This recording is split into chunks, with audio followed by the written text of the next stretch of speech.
रिक्षावाला रडत होता, एक बाजूला गाडी लावली, गळा गळा रडत होता. अरे म्हटलं बाळा काय झालं? काय झालं नाही म्हणे, आमचा दादा गेलो. त्याने म्हटलं तू कोणत्या गावचा आहे? तो म्हणे मी माझा आणि या जिल्ह्याचा काही संबंध नाही, मी मध्य प्रदेशच्या बाउंड्रीवरच आहे, नागपूर जिल्ह्यात. म्हटलं राहायला? तो म्हटलं मी राहायला 10 वर्ष झाली पुण्यात आहे, पण मला असं कधी वाटलं नाही हो म्हणे या पुण्यात आल्यावर की मी विदर्भातला माणूस आहे, इथं काय करतोय. एका नातेवाईकाच्या आधारात आलो, इथं राहायला लागलो. एक वेगळं आगळं व्यक्तिमत्व होतं महाराज.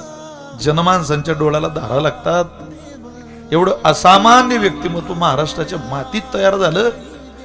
दुर्दैव या गोष्टीचं वाटतंय, विलासराव लवकर गेले, गोपीनाथराव मुंडे साहेब लवकर गेले, स्वर्गीय R.R. पाटील लवकर गेले, स्वप्न नव्हतं ते अजितदादा लवकर गेले.